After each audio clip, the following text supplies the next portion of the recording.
Doctor గారు మహిళ అడుగుతున్నారు. మా బాబు వయసు 1 నెల 6 రోజులు. బాబు బాగానే నిద్రపోతున్నాడు, అస్సలు ఏడవడు. ఆకలేసినప్పుడు తప్ప వాడికి ఏడుపు అనేదే రాదు. కానీ వాడు పడుకున్నప్పుడు గురక వస్తోంది. ఈ వయసులో గురక రావడం ఏంటో అర్థం కావడం లేదు. వాడి గురక ఇలాగే కంటిన్యూ అవుతుందా? సలహా ఇవ్వండి అని అడుగుతున్నారు.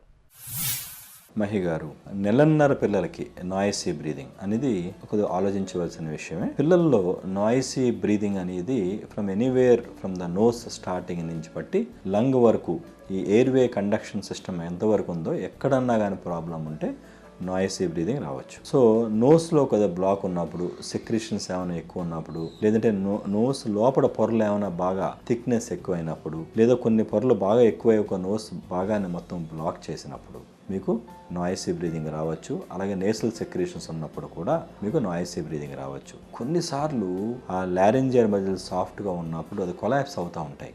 దానివల్ల కూడా నాయిసీ బ్రీదింగ్ వస్తూ ఉంటుంది. దాన్ని లారింగో మలేషియా అంటాం మెడిసిన్ పరిభాషలో. కొన్నిసార్లు లంగ్స్ ప్రాబ్లం ఉన్నప్పుడు కూడా సౌండ్స్ రావచ్చు. హార్ష్ సౌండ్స్ స్ట్రైడర్ అని వీజీగా అని ఉంటుంది. కానీ మీరు చెప్పింది నేసల్ సౌండ్స్ కింద చెప్తున్నారు కాబట్టి మోస్ట్ లైక్లీ అది నేసల్ బ్లాక్ ఉండటం వలన కానీ నేసల్ సెక్రేషన్స్ వలన కానీ వస్తూ ఉండవచ్చు. కొన్నిసార్లు చిన్నపిల్లల్లో ఈ సెలైవా స్వాలోయింగ్ వలన కూడా lot of pooling of secretions థ్రోట్లోని నోటి భాగంలో చాలా సెక్రేషన్స్ పూల్ అయ్యి సరిగ్గా స్వాలోయింగ్ చేయలేనప్పుడు కూడా కొన్ని సౌండ్స్ వస్తూ ఉంటాయి. కానీ దీర్ఘకాలికంగా ఎవరికన్నా స్నోరింగ్ చాలా ఎక్కువ శబ్దం వస్తున్నప్పుడు మనం పైన అనుకున్న ఇతర మెడికల్ ఇష్యూస్ ఏమైనా ఉన్నాయని చూసుకుంటాం చాలా ముఖ్యం. దానికి ఒకసారి పరీక్ష చేసి థ్రోట్ ఎగ్జామినేషన్ చేయాలి. అదేవిధంగా ఏమైనా లారింజియల్ వెబ్స్ అని రెస్పిరేటరీ ట్రాక్ట్ ఎక్కడైతే ఎయిర్ లంగ్స్కి వెళ్ళి రూట్ ఉందో రెస్పిరేటరీ ఛానల్స్లో ఎక్కడన్నా బ్లాక్స్ ఉన్నాయని చూసుకుంటాం చాలా ముఖ్యం.